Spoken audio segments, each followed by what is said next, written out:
Salut YouTube et bienvenue sur le monde de Chris 2.0. Alors de quoi va-t-on parler aujourd'hui? Alors normalement c'était indiqué au début de la vidéo, mais pour ceux qui seraient passés à côté, un petit indice. Aujourd'hui on va prendre de la hauteur.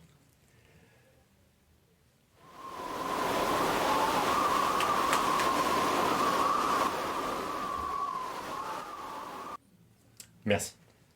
Je disais donc, aujourd'hui on va prendre de la hauteur.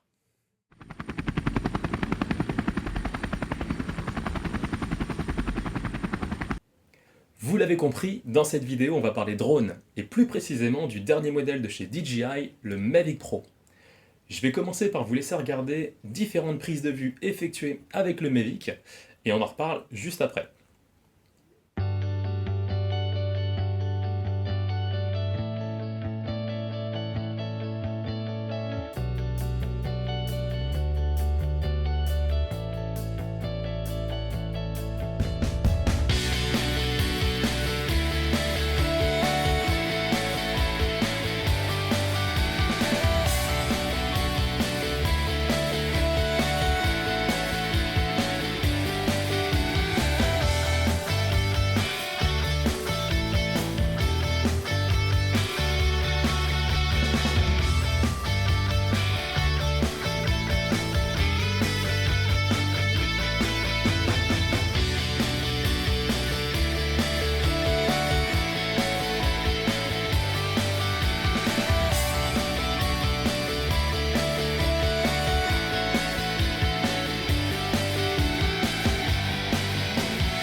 L'un des atouts du Mavic Pro, c'est bien évidemment sa taille et son système de pliage.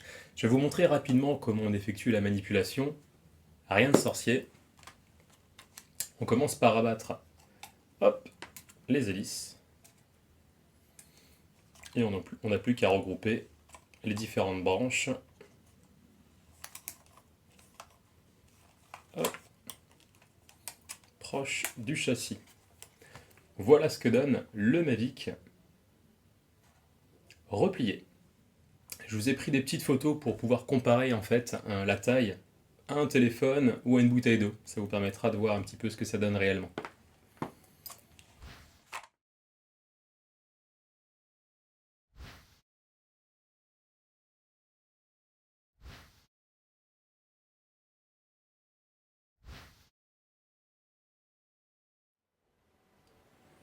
On va maintenant faire le tour d'un peu plus près du Mavic. Je vais me rapprocher de la caméra, comme ça vous allez avoir vraiment un rendu beaucoup plus proche. Alors, sur le côté du drone, on va trouver une petite trappe où vous allez insérer votre carte micro SD. Alors, vous avez une carte micro SD de 16 Go d'intégrer directement dans le drone.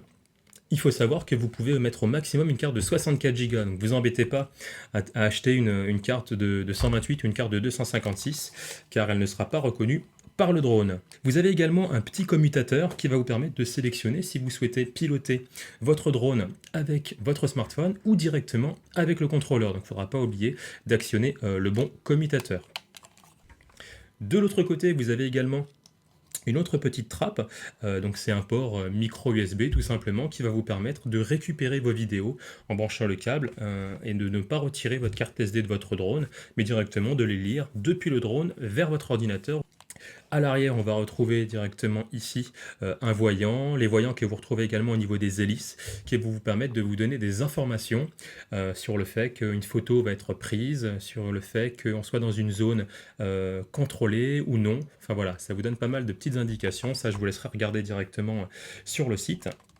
Passons maintenant sous le drone. Donc ici vous avez les capteurs qui vont vous permettre de détecter les différents obstacles et d'atterrir en toute sécurité. Ce qu'il faut savoir, c'est si vous êtes dans une zone où la surface d'atterrissage n'est pas plane, le drone refusera d'atterrir et vous mettra comme information de vous déplacer.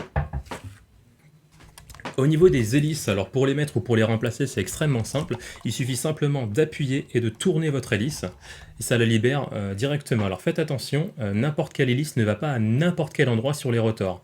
Vous avez ici un petit cercle blanc qui va reprendre en fait les petits traits blancs que vous avez sur le rotor et également donc sur la gauche.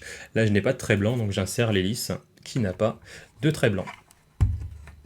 Voilà, hop. À l'avant, donc vous allez retrouver bien évidemment la caméra, résolution 4K, au niveau de l'appareil photo 12 mégapixels, donc ça reste quand même quelque chose d'assez sympathique. C'est le rendu qui est un peu similaire sur un iPhone 6S ou un iPhone 7. Vous avez les capteurs qui vont vous permettre la fonctionnalité d'évitement d'obstacles. Donc ça peut être utile si jamais vous utilisez le mode suivi pour pas que le drone entre dans un tronc d'arbre ou autre. Faites quand même attention. Tout ce qui est branchage, si jamais vous avez des reflets un fort soleil, la fonctionnalité peut ne pas forcément être prise en charge. J'en ai fait les frais, vous voyez hein, ici, mon drone a fait quelques petites chutes, il n'a rien pour autant, hormis les petites traces sur la batterie ou sur les hélices. Mais en tout cas, voilà, faites bien attention à l'endroit où vous allez l'utiliser. Je parle précisément des forêts avec différents branchages. Ça peut être compliqué à détecter pour le drone. Alors, hop, sur le côté, vous avez ici un flashcode avec une clé web. C'est tout simplement en fait pour pouvoir appairer votre drone à votre smartphone. C'est une Wi-Fi, c'est un petit peu comme votre box, il faudra rentrer la clé web. Et c'est un réseau Wi-Fi qui va se créer entre votre téléphone et votre drone. Sur le dessus, vous avez bien évidemment la batterie avec 3 boutons. Donc il suffit simplement d'appuyer sur les 2 boutons que vous avez à l'extérieur pour retirer votre batterie. Pour l'insérer, on la clipse. Tout simplement. On va passer maintenant au contrôleur. Ils sont restés sur la même idée, donc une télécommande extrêmement compacte pour la transporter très facilement. Si vous la comparez à la télécommande d'un Phantom, ça n'a rien à voir au niveau du gabarit. Et on va regarder plus en détail la télécommande.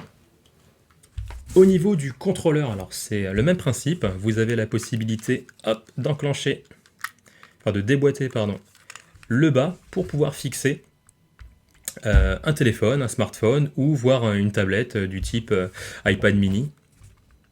Ce que j'ai trouvé dommage, c'est qu'on n'a pas la possibilité de laisser son téléphone avec sa coque. Vous voyez, l'emplacement est extrêmement fin. Si vous utilisez une protection, ça peut du coup bloquer, donc ça vous obligera à retirer votre coque avant de l'insérer dans la manette. Vous avez les différents sticks. Vous avez le bouton d'allumage, ici, le raccourci pour pouvoir faire atterrir votre drone, la fonctionnalité pause ou enregistrement directement dessus, si vous n'utilisez pas le tactile de votre téléphone. Un autre raccourci, alors que je n'ai pas utilisé moi personnellement. Sur le côté, on va avoir ici le raccourci mode sport, donc ça vous permet d'avoir une vitesse maximale de 65 km/h. C'est génial. Alors, un petit conseil, hein, faites-vous la main avant, parce que du coup, toutes les aides au pilotage sont désactivées, l'évitement d'obstacles, etc. Donc faites bien attention avant d'activer ce mode. Par contre, c'est un vrai régal quand vous allez jouer les pilotes. Au dos, vous allez retrouver également des gâchettes. Donc là, ce sera à vous aussi de paramétrer et de choisir les fonctionnalités. Moi, j'ai choisi en fait de basculer directement en vue de dessus. Donc ça peut être sympa quand vous faites une prise d'altitude et que vous filmez vraiment le sol. Donc c'est un accès rapide. Et ici, vous avez 2 petites molettes qui vont vous permettre de contrôler la caméra, donc la stabilisation et la caméra de votre drone, donc de cibler quelque chose de bien précis pendant que vous pilotez. Le déclencheur appareil photo, le déclencheur de la prise de vidéo. En haut, vous avez les antennes, donc il faudra bien évidemment déplier pour avoir une meilleure réception. Ce que j'ai apprécié avec l'application DJI Go et le contrôleur, c'est la possibilité de paramétrer et de configurer ses propres commandes. Donc si vous préférez utiliser le stick gauche pour monter ou descendre, ou à l'inverse pour aller en avant ou aller en arrière, vous allez pouvoir choisir ce qui semble le plus intuitif pour vous.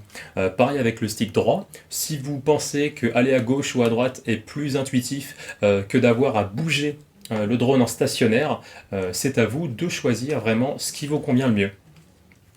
Le contrôleur est livré avec 3 câbles différents, ce qui va vous permettre d'utiliser n'importe quel smartphone et de le connecter à votre manette. Donc vous avez un câble USB vers Lightning pour brancher un iPhone. Vous avez également le câble USB vers micro USB pour brancher par exemple un Samsung. Et également vous avez un USB vers USB-C, donc il y a la nouvelle norme. Alors certains smartphones sont déjà équipés de cette connectique, mais dites-vous que par la suite, si jamais vous avez un autre smartphone avec cette connectique, le câble est déjà fourni à l'intérieur. Vérifiez quand même la compatibilité de votre smartphone sur le site. Ce qu'il faut savoir, c'est qu'un téléphone trop vieux ne pourra pas faire tourner l'application DJI Go. Alors, si jamais vous êtes sur iOS, il faudra minimum un iPhone 5S pour faire tourner l'application. Si vous êtes chez Samsung, il faut minimum un Note 3. Donc, vérifiez quand même la compatibilité avec votre smartphone. Au niveau du chargeur maintenant, alors c'est extrêmement bête, la possibilité d'avoir deux ports USB directement sur le chargeur qui va vous permettre de raccorder le contrôleur, de recharger à la fois votre batterie et également la manette. Ça c'est un point extrêmement positif, ça ne bloque qu'une seule prise au niveau du courant. Pour utiliser le Mavic, vous allez avoir besoin d'une application que vous trouverez soit sur l'App Store, soit sur le Play Store, donc aussi bien sur Android que sur un iPhone ou un iPad. Grâce à cette application, vous allez pouvoir bénéficier du retour vidéo, donc voir les prises de vue directement depuis votre smartphone. Vous allez vraiment pouvoir découvrir ce qui a été filmé avec le drone un peu partout dans le monde, un petit peu comme un réseau social. Vous allez créer un compte et vous allez pouvoir bénéficier de ce service gratuitement. L'application va vous permettre également d'accéder à différentes fonctionnalités. Le premier mode, c'est le Tap to Fly. Donc vous allez pouvoir directement, depuis votre écran tactile, sélectionner une zone jusqu'à laquelle le drone va se déplacer tout seul. Vous n'aurez pas besoin de le contrôler.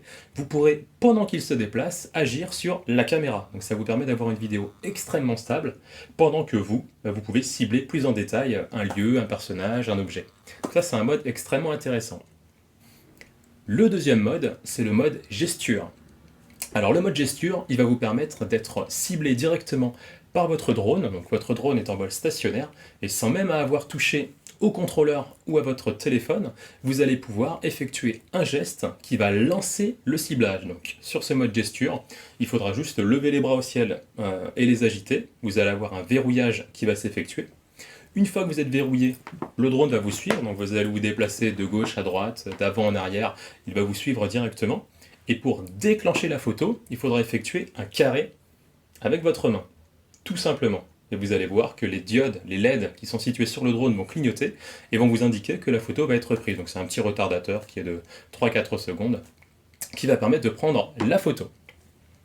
Troisième mode, c'est le mode trépied.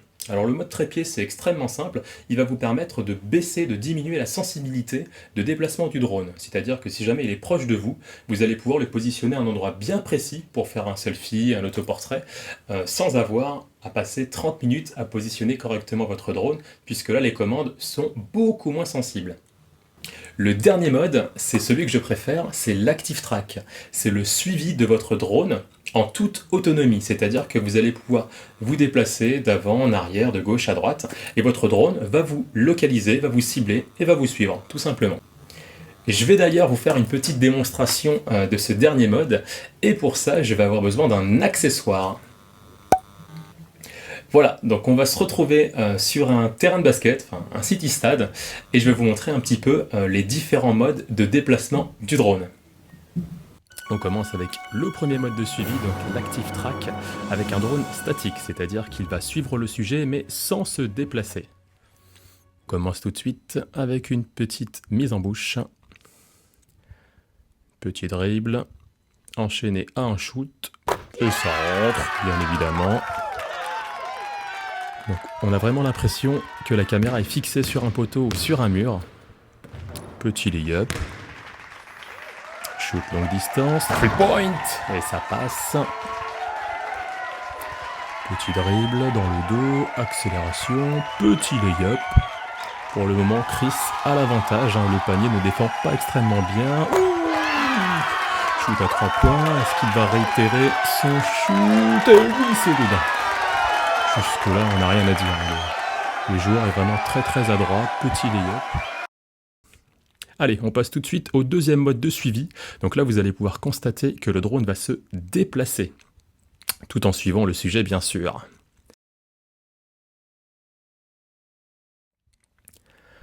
Donc là, on constate bien qu'on a un mouvement de profondeur en arrière. Le drone qui se déplace également latéralement, de gauche à droite, sur la largeur du terrain. Voilà. Et qui, bien sûr, se rapproche du sujet pour garder à peu près la même distance. Donc l'image est beaucoup plus dynamique. Allez, on shoot à 3 points. Ouh, ça continue de rentrer, magnifique. Petit bras roulé. Bonne défense du panier. Oh, vous avez vu ce que j'ai vu, messieurs, dames? Eh oui, il s'agit bien de la célèbre feinte du genou. Alors beaucoup d'entre vous vont considérer ça comme une perte de balle. Il n'en est rien. C'est une célèbre phase, un célèbre dribble que tous les professionnels connaissent. On fait croire qu'on n'a pas fait exprès, mais bien évidemment, tout est calculé longtemps à l'avance. Allez, on poursuit. Et le petit shoot.